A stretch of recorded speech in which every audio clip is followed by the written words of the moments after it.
60 জন যুবক কিন্তু পুরো গ্রামে মেয়ে মাত্র একজন, আর সেই একমাত্র মেয়েটাকেই বিয়ে করার স্বপ্ন দেখে গ্রামের প্রতিটা ছেলে। কিন্তু হঠাৎ বাইরের এক শহর থেকে আসা একটা ছেলে সেই মেয়েটার প্রেমে পড়ে যায়, আর তখনই শুরু হয় তোলপাড়। কারণ গ্রামের নিয়ম অনুযায়ী এই মেয়েটাকে গ্রামের বাইরের কাউকে বিয়ে করা তো দূরের কথা, গ্রামের সীমানার বাইরেও যেতে দেওয়া যাবে না। কিন্তু শেষ পর্যন্ত যখন সবাই জানতে পারে মেয়েটা বাইরের সেই ছেলেটাকেই বিয়ে করতে চায়, তখন সরপঞ্চ এমন একটা শর্ত দেন যা শুনলে আপনি অবাক হয়ে যাবেন। ছেলেটাকে সেই মেয়েটাকে বিয়ে করতে হলে আগে গ্রামের সেই 60 জন যুবকের প্রত্যেকের জন্য একজন করে মেয়ে খুঁজে এনে দিতে হবে এবং তাদের বিয়ে দিতে হবে। কারণ এই গ্রামে মেয়েদের সংখ্যা খুবই কম, মাত্র এই একটা মেয়েই বাকি আছে। বলছিলাম মজার এক তামিল সিনেমার গল্প যার নাম আক্কাডা আম্মাই ইক্কাডা আব্বাই। তো চলুন শুরু করা যাক আজকের গল্প গুঞ্জন। গল্পের শুরুতেই আমরা একজন ব্যক্তিকে দেখতে পাই যাকে দেখে মনে হয় তিনি এই গ্রামের সবচেয়ে প্রভাবশালী জমিদার। কিছুক্ষণ পর তিনি তার এক কর্মচারীকে একটা বড় পানির টব নিয়ে আসতে বলেন এবং তাতে পানি ভরতে নির্দেশ দেন। ঠিক তখনই সেখানে একে একে 60 জন ছোট ছোট ছেলে এসে হাজির হয়। এরপর জানা যায় এই দুষ্টু ছেলেগুলো সারাদিন খেলাধুলো করে নিজেদের খুব নোংরা করে ফেলেছে, তাই জমিদার নিজ হাতে তাদের সবাইকে পরিষ্কার পরিচ্ছন্ন করে দিচ্ছেন। এই দৃশ্য দেখে কর্মচারী অবাক হয়ে বলে, আপনি এত বড় একজন জমিদার হয়ে ওইসব বাচ্চাদের জন্য এসব করছেন কেন? কর্মচারীর প্রশ্নের উত্তরে জমিদার তাকে এই গ্রামের এক অদ্ভুত ইতিহাস শোনাতে শুরু করেন। গ্রামের নাম অনবার গ্রাম। এটি তামিলনাড়ুতে অবস্থিত, তবে অন্ধ্রপ্রদেশের সীমান্তের একেবারে কাছাকাছি হওয়ায় এখানকার অধিকাংশ মানুষ তেলুগু ভাষায় কথা বলে। একদিন গ্রামের এক গর্ভবতী নারীকে তার স্বামী সন্তান জন্ম দেওয়ার জন্য হাসপাতালে ভর্তি করান।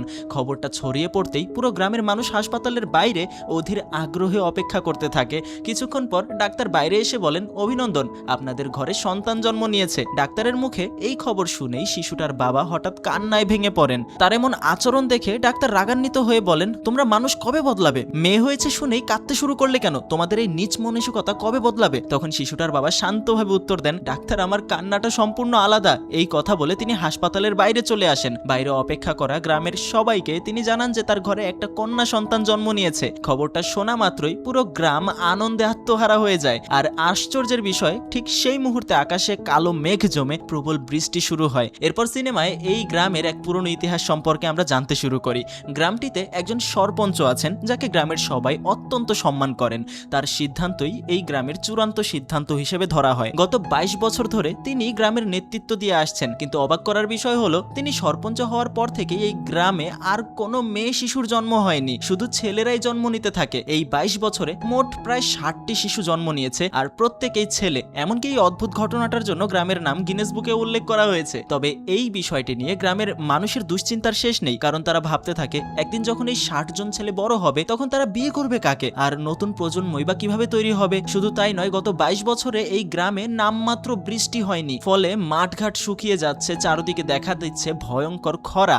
এই গ্রামের আরেকটি অদ্ভুত নিয়ম হলো বাইরের কোনো মানুষ এই গ্রামে এসে বসবাস করতে পারবে না। গ্রামের অধিকাংশ মানুষের বিশ্বাস ঈশ্বর তাদের এই অভিশাপ দিয়েছেন, আর সেই কারণেই এখানে কোনো মেয়ে শিশুর জন্ম হয় না, এমনকি বৃষ্টিও হয় না। তাই গ্রামের কোনো নারী যখন সন্তান জন্ম দিতে হাসপাতালে যায় তখন পুরো গ্রাম উৎকণ্ঠায় অপেক্ষা করে, হয়তো এবার অন্তত একটা মেয়ে জন্মাবে। অবশেষে দীর্ঘ 22 বছর পর সেই অলৌকিক ঘটনাই ঘটে, একটা কন্যা শিশুর জন্ম হয়। খবরটা শুনে পুরো গ্রাম আনন্দে মেতে ওঠে। এদিকে ডাক্তার শিশুটিকে কোলে নিয়ে মনে মনে ভাবেন, এমন একটা গ্রামের তোমার জন্ম হলো, কে জানে তোমার ভাগ্যে কি অপেক্ষা করছে। এরপর নবজাতককে গ্রামে নিয়ে আসা হয়। তখন সরপঞ্চ শিশুটির বাবাকে বলেন, রাজানা, তোমার এই মেয়ে এই গ্রামে বৃষ্টি নিয়ে এসেছে। এই শিশুই আমাদের গ্রামের সৌভাগ্য, আমাদের সমৃদ্ধির প্রতীক। আজ থেকে আমাদের গ্রামের অভিশাপ কেটে গেছে। এই মেয়েটি আমাদের কাছে আশীর্বাদের মতো। এরপর তিনি আরো বলেন, মনে রেখো, এই মেয়েকে কখনোই গ্রামের বাইরে যেতে দেবে না। তার বিয়েও হবে এই গ্রামের মধ্যেই, আর সারা জীবন সে এখানেই থাকবে। যদি কোনোদিন সে গ্রাম ছেড়ে চলে যায় তাহলে আমাদের গ্রাম আবারও অভিশপ্ত হয়ে যাবে। সরপঞ্চের এই কথাগুলো যেন ছোট্ট শিশুটির কাঁধে জন্মের মুহূর্তেই বিশাল এক দায়িত্ব চাপিয়ে দেয়। তখন রাজানা দ্বিধায় পড়ে জিজ্ঞাসা করেন, সরপঞ্চজি, আমার মেয়ে যখন বড় হবে তখন তার বিয়ে আমি কার সঙ্গে দেব? সরপঞ্চ হেসে উত্তর দেন, এখানে একজন নয়, পুরো 60 জন ছেলে আছে। তোমার মেয়ে বড় হয়ে যাকে নিজের জীবন সঙ্গী হিসেবে পছন্দ করবে তার সঙ্গেই তার বিয়ে হবে। গ্রামের অন্য লোকেরাও সরপঞ্চের কথায় সমর্থন জানায়। সবার অনুরোধে শেষ পর্যন্ত রাজানাও বিষয়টি মেনে নেন। রাজানা তখন সরপঞ্চকে বলেন, আমি আমার মেয়েকে কোনো কুঁড়ে ঘরে বড় করব না, আমি তাকে বড় বাড়িতে মানুষ করব। আমার মেয়ে রানীর মতো নয়, রাজা হয়ে বাঁচবে, কারণ সে তো এই গ্রামে সুখ সমৃদ্ধি ফিরিয়ে আনা দেবী। তাই সরপঞ্চজি, আপনার বড় বাড়ির একটা অংশে আমাদের থাকার অনুমতি দিন। সরপঞ্চ কিছুক্ষণ ভেবে তার কথায় রাজি হয়ে যান। এরপর নিজের বাড়িরই একটা অংশে রাজানা আর তার পরিবারকে থাকার ব্যবস্থা করে দেন। রাজানা তার মেয়ের নাম রাখেন রাজা। এরপর থেকে তারা সরপঞ্চের বাড়িতেই বসবাস করতে শুরু করেন। মাথায় রাখবেন, মেয়ের নাম কিন্তু রাজা, নামের ক্ষেত্রে গুলিয়ে যাবেন না, মেয়ে হলে কি নাম রেখেছে রাজা। তবে বিষয়টা রাজার মায়ের মোটেও ভালো লাগে না। তখন রাজা না তাকে বুঝিয়ে বলেন, এত চিন্তা করছো কেন, একদিন আমাদের মেয়ে বড় হবে, তখন এই গ্রামে 60 জন ছেলের মধ্যে থেকেই সবচেয়ে যোগ্য একজনকে বেছে নিয়ে তার সঙ্গে বিয়ে দেবে। এরপর ধীরে ধীরে সময় কেটে যায়, রাজার নামকরণের অনুষ্ঠান হয়। সেই অনুষ্ঠানে ও গ্রামের ছোট ছোট ছেলেরা সবাই রাজাকে ঘিরে ধরে, প্রত্যেকে তাকে নিজের কোলে নিতে চায় এবং বলতে থাকে, আমার কাছে আসো, আমার কাছে আসো। এরপর আরও কয়েক বছর কেটে যায়। রাজা যখন স্কুলে যেতে শুরু করে তখন গ্রামের সেই 60 জন ছেলে তাকে এতটাই আগলে রাখে যে তার পা পর্যন্ত মাটিতে পড়তে দেয় না। তারা পালা করে তাকে কোলে করে স্কুলে নিয়ে যায়, একইভাবে আবার বাড়িতেও ফিরিয়ে আনে। কিন্তু সময়ের সঙ্গে সঙ্গে রাজা বড় হতে থাকে আর তার মনে একটাই স্বপ্ন জন্ম নেয়, সে কোনোভাবে এই গ্রামের বন্ধন থেকে মুক্তি পেতে চায়। তার ইচ্ছা গ্রামের বাইরের কোনো একজন মানুষ একদিন তার জীবনে আসবে, তাকে বিয়ে করবে এবং গ্রাম থেকে অনেক দূর নিয়ে যাবে। এরপর আরও কয়েক বছর পেরিয়ে যায়। রাজা দ্বাদশ শ্রেণীর পরীক্ষায় প্রথম বিভাগে উত্তীর্ণ হয়। তার এই সাফল্যের খবর স্থানীয় সংবাদপত্রেও প্রকাশিত হয়। এবার সে শহরে গিয়ে উচ্চশিক্ষা গ্রহণ করতে চায়, তাই নিজের ইচ্ছার কথা সরপঞ্জকে জানায়। এখানে জানা যায় কয়েক বছর আগেই রাজার বাবা রাজানা মারা গেছেন। এরপর থেকে রাজার জীবনের গুরুত্বপূর্ণ সব সিদ্ধান্ত তার মায়ের চেয়ে সরপঞ্জই বেশি নিতে শুরু করেন। রাজার কথা শুনে সরপঞ্জ বলেন, তুমি এই গ্রামের দেবী, তুমি আমাদের জন্য ঈশ্বরের আশীর্বাদ, যা করার এই গ্রামেই করবে, গ্রামের বাইরে যাওয়ার প্রশ্নই ওঠে না। সরপঞ্জের এই সিদ্ধান্ত শুনে রাজা ভীষণ হতাশ হয়ে পড়েন। এরপর গল্প এখান থেকে আমাদেরকে হায়দ্রাবাদে নিয়ে যায়। সেখানে একটা কনস্ট্রাকশন কোম্পানি দেখানো হয় যার মালিক হলো রজেন্দ্রন। তিনি আনবার গ্রামের সরকারি প্রকল্পের আওতায় টয়লেট নির্মাণের একটা বড় চুক্তি পান আর এই প্রকল্পের দায়িত্ব দেওয়া হয় তার সবচেয়ে দক্ষ ইঞ্জিনিয়ার কার্তিককে।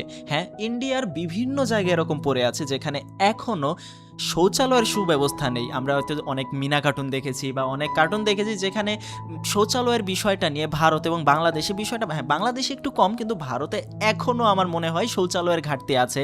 যে বিষয়টা সিনেমাতেও দেখানো হয়েছে, যে যেখানে কার্তিককে ওই এলাকায় পাঠানো হবে এই টয়লেট নির্মাণের জন্য। আর হ্যাঁ, এই কার্তিকই আমাদের গল্পের নায়ক। কার্তিক একটা মধ্যবিত্ত পরিবারের ছেলে। তার সবচেয়ে বড় স্বপ্ন একদিন শহরে একটা বড় অ্যাপার্টমেন্ট নির্মাণ করে নিজের নাম প্রতিষ্ঠিত করার। তার পরিবারে রয়েছেন একজন কঠোর স্বভাবের বাবা, একজন স্নেহময়ী মা, একটা দুষ্টু চঞ্চল ছোট বোন। ছোটবেলা থেকে আজ পর্যন্ত জীবনের প্রতিটা ধাপেই কার্তিককে নানা মানুষের হাতে মার খেতে হয়েছে। অসংখ্য কষ্ট আর সংগ্রামের মধ্য দিয়ে কোনো রকমে সিভিল ইঞ্জিনিয়ারিং শেষ করে অবশেষে সেই চাকরিটা পেয়েছে। গাড়িতে বসে সে এসব কথাই নিজের সহকারী রঘুবনকে বলছিল। এদিকে কোম্পানির মালিক রাজেন্দ্রনের নির্দেশে কার্তিক ও রঘুবন রাতের মধ্যেই গাড়ি নিয়ে আনবার গ্রামের উদ্দেশ্যে রওনা দেয়। পথে যেতে যেতে রঘুবনের ভীষণ ঘুম পেয়ে যায়। সে কার্তিককে বলে, এক কাজ করো, তুমি গাড়িটা চালাও, আমি একটু ঘুমিয়ে নেই। কিন্তু কার্তিকও ক্লান্ত ছিল, তাই সে বলে, আমারও ঘুম পাচ্ছে। কথা বলতে বলতেই দুজনে প্রায় আধ ঘুমের মধ্যে চলে যায়। আর সেই অবস্থাতেই গাড়ি চালাতে গিয়ে রাঘুবান সোজা আনবার গ্রামের সীমানায় থাকা একটা বিশাল বটগাছের সাথে গাড়ির ধাক্কা মেরে বসে। সেদিন রাত পেরিয়ে সকাল হয়। দুজনেরই ঘুম ভাঙতেই তারা অবাক হয়ে দেখে তারা উল্টো করে সেই বটগাছের সঙ্গে ঝুলছে। চারিদিকে তাকিয়ে তারা কিছুই বুঝে উঠতে পারে না। ঠিক তখনই নিচে দাঁড়িয়ে থাকা 60 জন যুবক চিৎকার করে বলতে শুরু করে, যে গাছকে আমরা দেবতার মতো পূজা করি, সেই গাছে গাড়ি ধাক্কা দেওয়ার সাহস হলো কি করে তোদের আজ জীবিত ছাড়বো না, টুকরা টুকরা করে ফেলবো। কার্তিক ভয়ে চুপ করে থাকে। তখন তারা জানতে চায়, তোমরা আমাদের গ্রামে ঢোকার চেষ্টা করছিলে কেন? কার্তিক দ্রুত পরিস্থিতি সামলানোর চেষ্টা করে বলে, আপনারা ভুল বুঝছেন, আমরা কোনো খারাপ উদ্দেশ্যে আসিনি, আমরা সরকারের পক্ষ থেকে এই গ্রামে টয়লেট নির্মাণ করতে এসেছি। আগে আমাদের নিচে নামিয়ে দিন, তারপর সবকিছু বুঝিয়ে বলছি। এই কথা শুনে তারা দুজনকে নিচে নামিয়ে দেয়। তবে কয়েকজন তখনও রাগে তাদের উপর হামলা করতে এগিয়ে আসে। ঠিক সেই সময় সারপাঞ্জ সেখানে উপস্থিত হন এবং তাদের থামিয়ে দেন। তিনি কার্তিককে জিজ্ঞাসা করেন, তোমরা কারা? কার্তিক সঙ্গে থাকা সরকারি কাগজপত্র দেখিয়ে জানায় যে তারা আনবার গ্রামে টয়লেট নির্মাণের দায়িত্ব নিয়ে এসেছে। এই কথা শুনে সরপঞ্চ খুবই খুশি হন, কারণ বহু বছর ধরে তারা সরকারের কাছে আবেদন করে আসছিল যাতে গ্রামে টয়লেট নির্মাণ করা হয়। অবশেষে সেই সুযোগ এসেছে। এরপর কার্তিক মজা করে সরপঞ্চকে জিজ্ঞাসা করে, আচ্ছা এই 60 জন জঙ্গলি লোক আবার কারা? সরপঞ্চ সঙ্গে সঙ্গে এসে বলেন, কথা একটু সাবধানে বলো বাবা, এরা সবাই অবিবাহিত আর বিয়ের জন্য পুরোপুরি প্রস্তুত। সরপঞ্চের কথা শুনে 60 জন খুবই লজ্জায় মাথা নিচু করে ফেলে। কার্তিক তখন আবার জিজ্ঞাসা করে, তাহলে এতদিনে এদের কারো বিয়ে হলো না কেন? সরপঞ্চ উত্তর দেন, সেটা অনেক বড় গল্প, সময় হলে তোমাকে সব বলবো না, আপাতত আগে জায়গাগুলো দেখে নাও যেখানে টয়লেট নির্মাণ করতে হবে। কিন্তু বিষয়টা এত সহজে শেষ হয় না। 60 জন যুবক সরপঞ্চকে বলে, লোকটা বাইরের মানুষ, সকালে যদি রাজা তাকে দেখে ফেলে কিংবা সে যদি রাজাকে দেখে ফেলে তাহলে দুজনের চোখাচোখি হয়ে যাবে। এরপর যদি তাদের মধ্যে কিছু হয়ে যায় তাহলে আমাদের ভবিষ্যতের কি হবে? সরপঞ্চ তাদের বোঝানোর চেষ্টা করে, দেখো গ্রামের টয়লেট খুবই দরকার, ওকে গ্রামে ঢুকতে না দিলে কিভাবে কাজ হবে? তোমরাই বলো কি করা উচিত। কিছুক্ষণ নিজেদের মধ্যে আলোচনা করে সবাই একটা সিদ্ধান্তে পৌঁছায়। তারা বলে, ঠিক আছে, ও টয়লেট বানাতে পারে, কিন্তু একটা শর্ত আছে, সকালে যেন তাকে গ্রামের ভেতরে দেখা না যায়, কারণ ওই সময় রাজা বের হয়।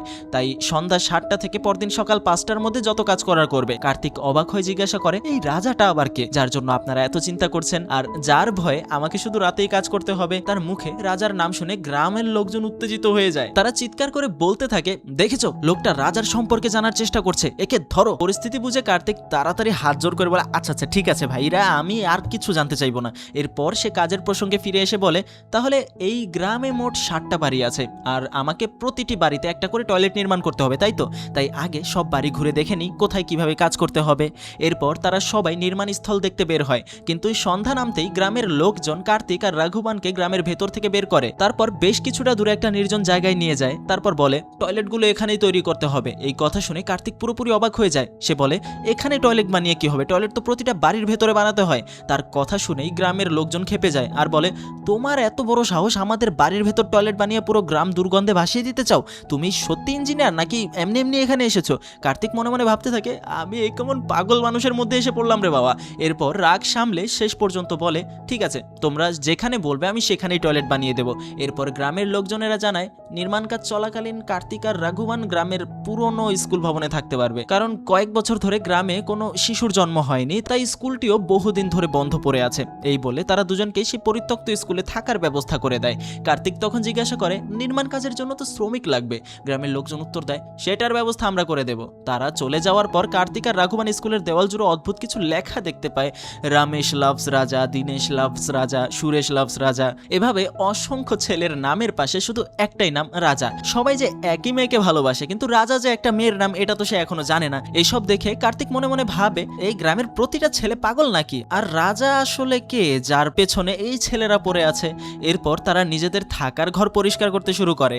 রাত নামতেই দুজন টয়লেট নির্মাণের জন্য প্রস্তুত হয়ে বসে থাকে। ঠিক তখনই সেই 60 জন যুবকের মধ্য থেকে কয়েকজন এসে তাদেরকে দুটো তোয়ালে দেয় এবং বলে, চোখ ঢেকে নাও। তারা আরো জানায়, রাজা সাধারণত রাতে বাইরে বের হয় না, তবুও যদি ভুল করে বেরিয়ে আসে তাহলে তোমরা যেন তাকে দেখতে না পারো, আর সেও যেন তোমাদের দেখতে না পারে, তাই এগুলো পরে নাও। এই কথা বলে তারা বস্তার কাপড় দিয়ে কার্তিক আর রাঘুবানের মাথা আর চোখ পুরোপুরি ঢেকে দেয় এবং নির্মাণ স্থলে চলে যায়। কিন্তু সেখানে গিয়ে দেখা যায় কোনো শ্রমিকই নেই। কার্তিক বিরক্ত হয়ে জিজ্ঞাসা করে, শ্রমিক কোথায়? কার্তিকের প্রশ্নের উত্তরে গ্রামের ছেলেগুলো বলে, তোমাদের দুজনকে এই গ্রামে ঢুকতে দিয়েছে, এটাই অনেক বড় ব্যাপার। বাইরের আর কেউ এখানে আসতে পারবে না, তাই যাদের দিয়ে কাজ করাতে সেগুলো আমাদের দিয়ে করাও। যদিও নির্মাণ কাজ আমরা জানি না, তুমি শিখিয়ে দিও। এই কথা শুনে কার্তিকের মাথায় হাত। অন্য কোনো উপায় না দেখে সে গ্রামের ছেলেগুলোকে একে একে নির্মাণ কাজ শেখাতে শুরু করে। কিন্তু কাজ শেখার বদলে তাদের যে উদ্ভট কাণ্ড কারখানাগুলো করছিল তারা, সেগুলো ছিল দেখার মতো।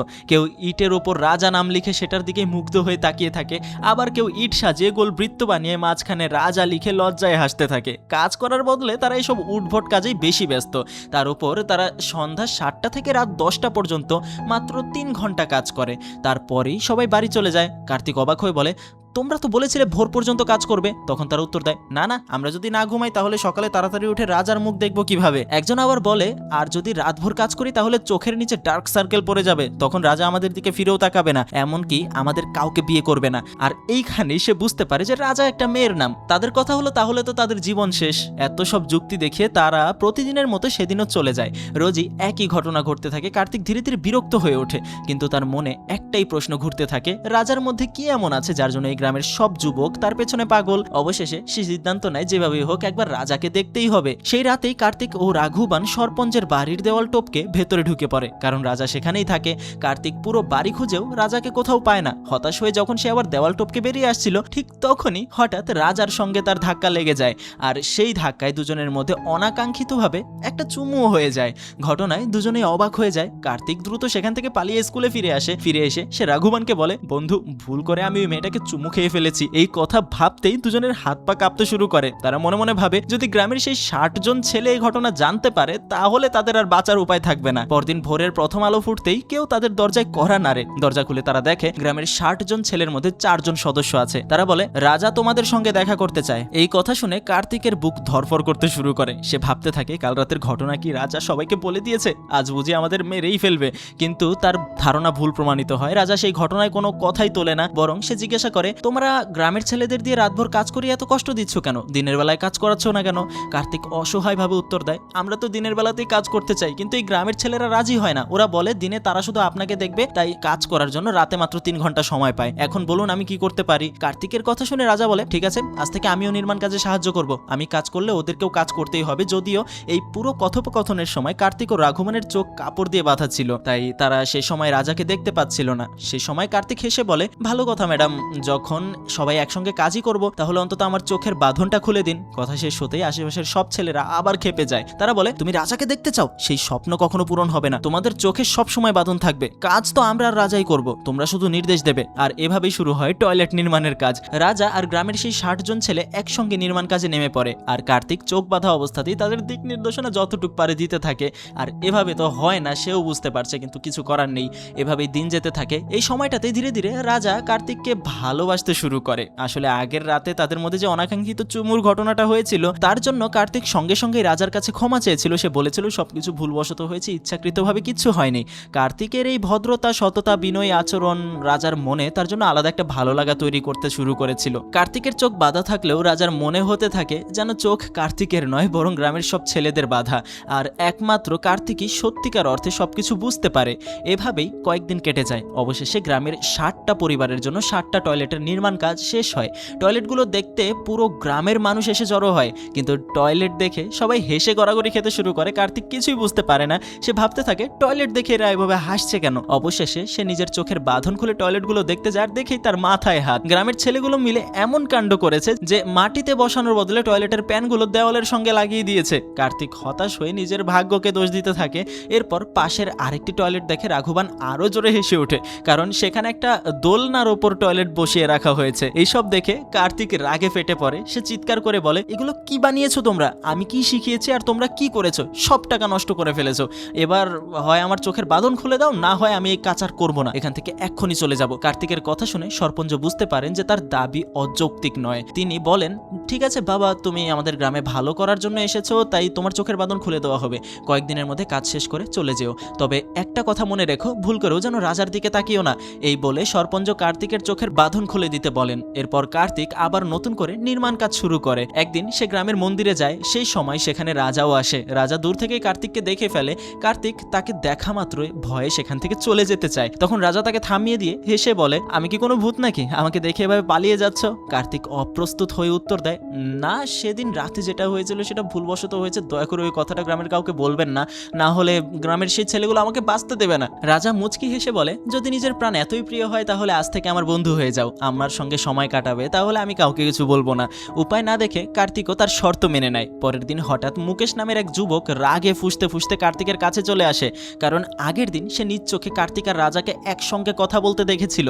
মুকেশের আচরণ দেখে মনে হচ্ছিল সে যেন কার্তিককে মেরেই ফেলবে, কিন্তু কার্তিক একটুও ভয় পায় না। সে শান্ত হয়ে বলে, তুমি আমাকে মারতে পারবে না, কারণ তুমি যদি গ্রামের সবাইকে বলে দাও যে আমি রাজার সঙ্গে কথা বলেছি, তাহলে আমিও তোমার সেই গোপন কথাটা পুরো গ্রামকে বলে দেব। কার্তিকের কথা শুনে মুকেশ থমকে যায়। আসলে আগের দিন কার্তিক আর রাজাকে একসঙ্গে দেখার পর রাগে মুকেশ প্রচন্ড মদ খেয়েছিল। সেই রাতেই সেই স্কুলে এসে কার্তিককে সব খুলে বলেছিল। সে বলেছিল, রাজা একটা ডাইনি, ওর জন্যই আমার জীবন নষ্ট হয়ে গেছে, বরং আমি খুশি যে তোমাকেও পছন্দ করেছে। তুমি যেভাবেই হোক ওকে এই গ্রাম থেকে নিয়ে চলে যাও, তাহলে এই গ্রামের মানুষগুলোর বুদ্ধি ফিরবে। কার্তিক অবাক হয়ে জিজ্ঞাসা করে, রাজা তোমার কি ক্ষতি করেছে যে তুমি ওকে এত ঘৃণা করো? তখন মুকেশ নিজের কষ্টের কথা বলতে শুরু করে। সে বলে, দ্বাদশ শ্রেণীর পরীক্ষায় প্রথম হয়েছিলাম আমি, আমার নম্বর ছিল 98%, আর রাজার ছিল মাত্র 60%। অথচ পুরো গ্রাম রাজার নামে আনন্দে মাতল, শুধু এই কারণেই যে সে বিশেষ। কিন্তু আমি প্রথম হয়েছিলাম, সেদিন আমাকে কেউ একবারও গুরুত্ব দেয়নি। সে আরো বলে, আমি উচ্চ শিক্ষার জন্য শহরে যেতে চেয়েছিলাম, কিন্তু জানো আমার মা কি বলেছিলেন? তিনি বলেছিলেন যদি আমি গ্রাম ছেড়ে চলে যাই তাহলে রাজা অন্য কাউকে বিয়ে করবে, তাই পড়াশোনা বাদ দিয়ে রাজার পেছনেই পড়ে থাকতে হবে। পড়াশোনা ছেড়ে শুধু রাজার পেছনে ঘুরতে বলল।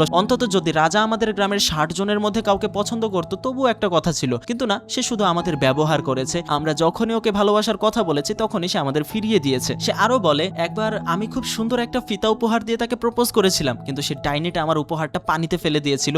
সেদিন থেকে আমি ওকে ঘৃণা করি। ও গ্রামের দেবী নয়, বরং আমাদের গ্রামের জন্য অভিশাপ। মুকেশ এই কথা কার্তিককে বলছিল, কিন্তু ঠিক তখনই রাজা সেখান দিয়ে যাচ্ছিল। সে মুকেশের সব কথা শুনে ফেলে। রাগে গিয়ে সে মুকেশকে ভালোই মারধর করে। আমাকে ডাইনি বলছিস, তাই না? কিন্তু মজার বিষয় হলো, রাতে এত কিছু ঘটার পরেও সকালে ঘুম থেকে উঠে মুকেশ সব ভুলে আবার কার্তিককে মারতে চলে আসে।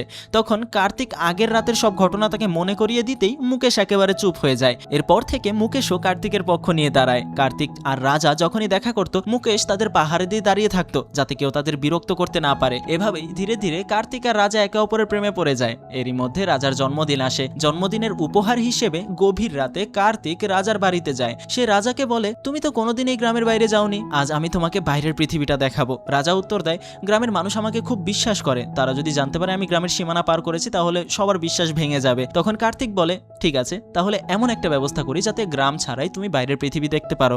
এরপর সে গ্রামের এক কোণে বড় গাছে একটা দোলনা বেঁধে দেয়। সেই দোলনায় উঠে দুজন দূরের গ্রাম আর বাইরের পৃথিবী দেখতে শুরু করে। সেই সুন্দর মুহূর্তে তারা একে অপরকে ভালোবাসার কথা জানিয়ে দেয়। এভাবেই তাদের প্রেমের সম্পর্কের শুরুটা হয়। এরপর তারা দুজন সেই মন্দিরে যায় যেখানে তারা প্রায়শই গোপনে দেখা করত। সারা রাত গল্প করতে করতে কখন যে তারা ঘুমিয়ে পড়ে তারা নিজেরাও বুঝতে পারে না। কিন্তু সকালে ঘুম ভাঙতেই তারা চমকে ওঠে, দেখে পুরো গ্রামের মানুষ তাদের সামনে বসে আছে এবং সবাই তাদের দিকেই তাকিয়ে রয়েছে। এরপর গ্রামের পঞ্চায়েত বসে। সেখানে অভিযোগ তোলা হয় রাজা গ্রামের নিয়ম ভেঙেছে আর কার্তিক একজন বাইরের মানুষ হয়েও রাজার প্রেমে পড়েছে। এবার গ্রামের সেই 60 জন ছেলের ভবিষ্যতের কি হবে সেটাই সবার বড় প্রশ্ন। ঠিক তখনই রাজা সবার সামনে স্পষ্টভাবে বলে, আমি কার্তিককে ভালোবাসি, আমি ওকেই বিয়ে করব। রাজার কথা শুনে সরপঞ্চ ভীষণ রেগে যান। কিন্তু তখনই রাজার মা উঠে দাঁড়িয়ে বলেন, আমার মেয়ের জীবন নিয়ে সিদ্ধান্ত নেওয়ার অধিকার শুধু তারই আছে। কার্তিকের মতো ভালো ছেলে যখন সে পেয়েছে তখন আমার আর কিছুই চাই না। আমি আমার মেয়ের বিয়ে কার্তিকের সঙ্গে দেবো, এতে বাধা দেওয়ার অধিকার আপনাদের কে দিয়েছে? তিনি আরও বলেন, এই গ্রামের ছেলেগুলো সারাদিন শুধু রাজার পেছনেই ঘুরে বেড়ায়, কারো ঠিক মতো পড়াশোনা নেই, আমি কখনোই আমার মেয়ের বিয়ে এদের কারো সঙ্গে দেব না। রাজার মায়ের কথা শুনে সরপঞ্চ কিছুক্ষণ চুপ থাকেন। এরপর তিনি একটা অদ্ভুত সিদ্ধান্ত ঘোষণা করেন। তিনি বলেন, শোনো রাজা, এই গ্রামের 60 জন ছেলের ছোটবেলা থেকে স্বপ্ন দেখে এসেছে একদিন তাদের মধ্যে কেউ একজন তোমাকে বিয়ে করবে। কিন্তু তুমি যখন কার্তিককে ভালোবাসো আর তোমার মায়ের কথাও যুক্তিযুক্ত, তখন আমার সিদ্ধান্ত হলো তুমি কার্তিককে নিয়ে হায়দ্রাবাদে যাবে। সেখানে গিয়ে এই গ্রামের 60 জন ছেলের জন্য 60 জন মেয়ে খুঁজে বের করবে যাদেরকে তারা বিয়ে করবে। এরপর তুমি নিজের ইচ্ছা মতো কার্তিককে বিয়ে করতে পারবে, এটাই আমার চূড়ান্ত সিদ্ধান্ত। রাজা বিনা দ্বিধায় সেই সিদ্ধান্ত মেনে নেয়। কিন্তু কার্তিক পুরোপুরি হতভম্ব হয়ে যায়। সে বলে, এ কেমন সিদ্ধান্ত, এটা কিভাবে সম্ভব? কিন্তু গ্রামের সবাই মিলে তাকে একদম শপথ করতে বাধ্য করে যে রাজার সঙ্গে মিলে 60 জন ছেলের জন্য উপযুক্ত মেয়ে খুঁজে আনবেই সে। এরপর শুরু হয় তাদের নতুন যাত্রা। কার্তিক আর রাজা বাসে করে হায়দ্রাবাদের উদ্দেশ্যে রওনা হয়। কিন্তু বাসে উঠে কার্তিক দেখে গ্রামের 60 জন ছেলেদের সবাই তার সঙ্গে যাচ্ছে। সে অবাক হয়ে সরপঞ্চকে জিজ্ঞাসা করে, এরাও কি আমাদের সঙ্গে যাবে? সরপঞ্চ হেসে বলেন, তুমি কি ভেবেছিলে আমাদের গ্রামের মেয়েকে তোমার সঙ্গে একা পাঠিয়ে দেব আর তুমি গিয়ে শহরে তার সঙ্গে ঘুরে বেড়াবে? তোমরা যখন এদের জন্য মেয়ে দেখতে যাচ্ছ তখন পাত্রদের ছাড়া মেয়ে দেখবে কিভাবে? সবাইকে নিয়ে যাও, বিয়ে দিবে, তারপরে ফিরবে। এভাবেই সেই 60 জন ছেলে ও তাদের সঙ্গে হায়দ্রাবাদের উদ্দেশ্যে তারা রওনা হয়। এটাই ছিল মূলত তাদের জীবনে গ্রামের বাইরে যাওয়ার প্রথম অধ্যায়। অনেক পথ পেরিয়ে সবাই শেষ পর্যন্ত হায়দ্রাবাদে পৌঁছে যায়। কার্তিক তাদের নিজের অ্যাপার্টমেন্ট নিয়ে যেতে চাইলেও নিরাপত্তা রক্ষী এত মানুষকে একসঙ্গে ভেতরে ঢুকতে দেয় না। তখন কার্তিক বলে, আমি শুধু রাজা আর মুকেশকে নিয়ে উপরে যাচ্ছি, বাবা মায়ের সঙ্গে কথা বলে তারপর সবাইকে নিয়ে আসবো।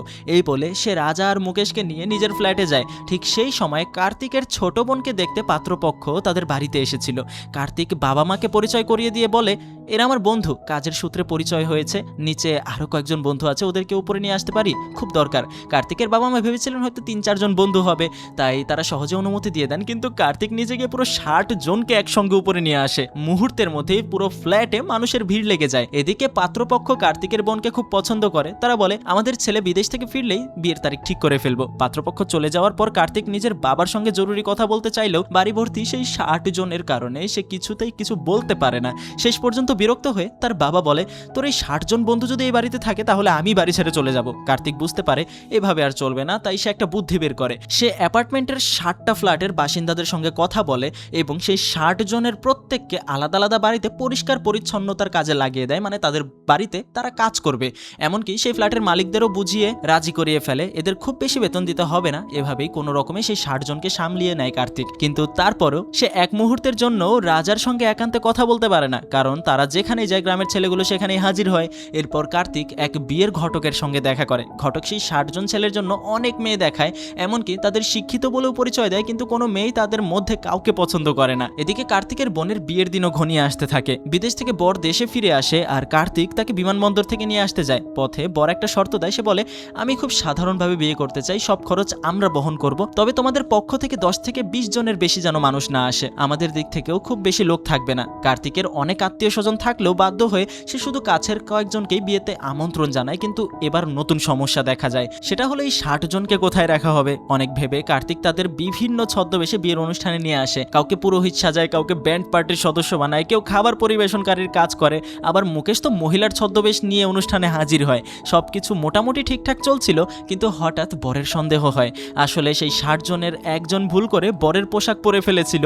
এটা দেখেই বর ভীষণ রেগে যায়। সে বলে, আগে যদি জানতাম তোমাদের পরিবার এমন বিশৃঙ্খল তাহলে কখনোই বিয়েতে রাজি হতাম না। এই বলে সে বিয়ে ভেঙে সেখান থেকে চলে যায়। এতে কার্তিক ভেঙে পড়ে। সে রাজাকে বলে, আর না, তোমার ভালোবাসার জন্য আমি অনেক মূল্য দিয়েছি, আমার বোনের বিয়েটা ভেঙে গেল, দয়া করে তোমার এই গ্রামের 60 জনকে নিয়ে গ্রামে ফিরে যাও। ঠিক তখনই হঠাৎ বিয়ের মণ্ডপে আগুন লেগে যায়। কার্তিকের পরিবারের অনেকেই ভেতরে আটকা পড়ে। এক মুহূর্ত দেরি না করে গ্রামের সেই 60 জন ছেলে আগুনের মধ্যে ঝাঁপিয়ে পড়ে এবং সবাইকে নিরাপদে উদ্ধার করে। এই দৃশ্য দেখে কার্তিক নিজের আচরণের জন্য আবার ভীষণ অনুতপ্ত বোধ করে। সে ভাবতে থাকে, যারা আমার পুরো পরিবারকে বাঁচিয়েছে আমি তাদের সবচেয়ে বেশি অপমান করলাম। ঠিক তখনই বর আবার ফিরে আসে। সে জানায়, আমার পরিবারের লোকজনও ভেতরে আটকা পড়েছিল, তাদেরও এই 60 জন মানুষই বাঁচিয়েছে। আমি সবসময় আত্মীয় স্বজন থেকে দূরে থাকতে চাইতাম, তাই ছোট করে বিয়ে করতে চেয়েছিলাম, কিন্তু আজ এদের দেখে আমার ধারণা বদলে গেছে। কাছের মানুষের সাথে থাকাটা আমার জন্য কতটা প্রয়োজন আমি এখানে এসে জানতে পেরেছি। আমি এই বিয়ে করতে রাজি। বরের কথা শুনে কার্তিক আবেগে আপ্লুত হয়ে যায়। সে ওই 60 জনের সামনে মাথা নত করে ক্ষমা চায়। তারা তখন তাকে ক্ষমা করে দেয়, কিন্তু ঠিক তখনই আরেকটা বিপদ সামনে আসে। এই বিশৃঙ্খলার সুযোগে একটা অপরাধী চক্র রাজাকে অপহরণ করে নিয়ে যায়। সৌভাগ্যবশত রাজার হাতে কার্তিকের দেওয়া একটা ডিজিটাল ঘড়ি ছিল। সেই ঘড়ির সাহায্যে কার্তিক তার অবস্থান ট্র্যাক করতে সক্ষম হয়। এরপর কার্তিক আর স্পেশাল 6 জন মিলে অপহরণকারীদের পিছু নেয়। গিয়ে তারা জানতে পারে রাজা ছাড়াও আরো 60 জন তরুণীকে অপহরণ করা হয়েছে। ওই অপরাধী চক্র তাদের বিদেশে পাচার করার পরিকল্পনা করেছিল। কার্তিকও গ্রামের সেই 60 জন ছেলে একসঙ্গে লড়াই করে পুরো চক্রটাকে পরাজিত করে। শুধু রাজাকেই নয়, এতিমখানায় থাকা সেই 60 জন তরুণীকেও তারা নিরাপদে উদ্ধার করে। নিজেদের জীবন বাঁচানোর জন্য কৃতজ্ঞ হয়ে সেই মেয়েরাও সেই ছেলেগুলোকে নতুন চোখে দেখতে শুরু করে। ধীরে ধীরে প্রত্যেকে নিজের পছন্দ মতো একজন করে জীবনসঙ্গী বেছে নেয়। এতে দুই পক্ষই বিয়েতে সম্মতি জানায়। অবশেষে গ্রামের সেই 60 জনের সবার বিয়ে ঠিক হয়ে যায়। এরপর একসঙ্গে কার্তিক ও রাজার বিয়ে হয়, আর সেই 60 জন ছেলের বিয়েও সম্পন্ন হয়। একই বিয়ের মণ্ডপে কার্তিকের বোনের বিয়েও সুন্দরভাবে সম্পন্ন হয়। সময়ের পালা বদলে যায় আর তারা সুখে শান্তিতে জীবন কাটাতে শুরু করে। এভাবেই শেষ হয় আমাদের আজকের এই মজার আর ব্যতিক্রমধর্মী গল্পটা। হ্যাঁ, একবারে অযৌক্তিক গল্প ঠিক আছে, কিন্তু ভারতের মতো জায়গায় এই ধরনের বিষয় সচরাচর আমরা এমনিতেই দেখতে পাই। শুরুতে যে জমিদারকে আমরা দেখেছিলাম, যিনি তার কর্মচারীকেই পুরো গল্পটি শোনাচ্ছিলেন, তিনি আসলে আর কেউ নন, সেই ব্যক্তি যিনি এতিমখানার 60 জন মেয়েকে অপহরণ করিয়ে বিদেশে পাচার করতে চেয়েছিল। সেদিন কার্তিক তাকে ধরে উদমকে নিয়ে শিক্ষা দিয়েছিল আর বলেছিল, তুমি 60 জন নিরীহ মেয়েকে বিক্রি করার চেষ্টা করেছিলে, তাই তোমার শাস্তি হলো তাদের সন্তানদের দেখাশোনা করবে, তাদের পরিষ্কার পরিচ্ছন্নতার দায়িত্ব নেবে, আর যদি এই শাস্তি না মানো তাহলে তোমাদের পুলিশের হাতে তুলে দেব। তারপর থেকে আজ পর্যন্ত সেই জমিদার বাধ্য হয়ে এই কাজ করছে। আর এখানেই শেষ হয় আজকের গল্পটা। তো কেমন লাগলো গল্পটা কমেন্ট করে জানাতে পারেন। ভালো লাগলে লাইক করবেন, নতুন হলে সাবস্ক্রাইব করবেন। এই যে স্ক্রিনে ভেসে উঠেছে আরো একটা গল্প, সেটাও দেখতে পারেন। ধন্যবাদ।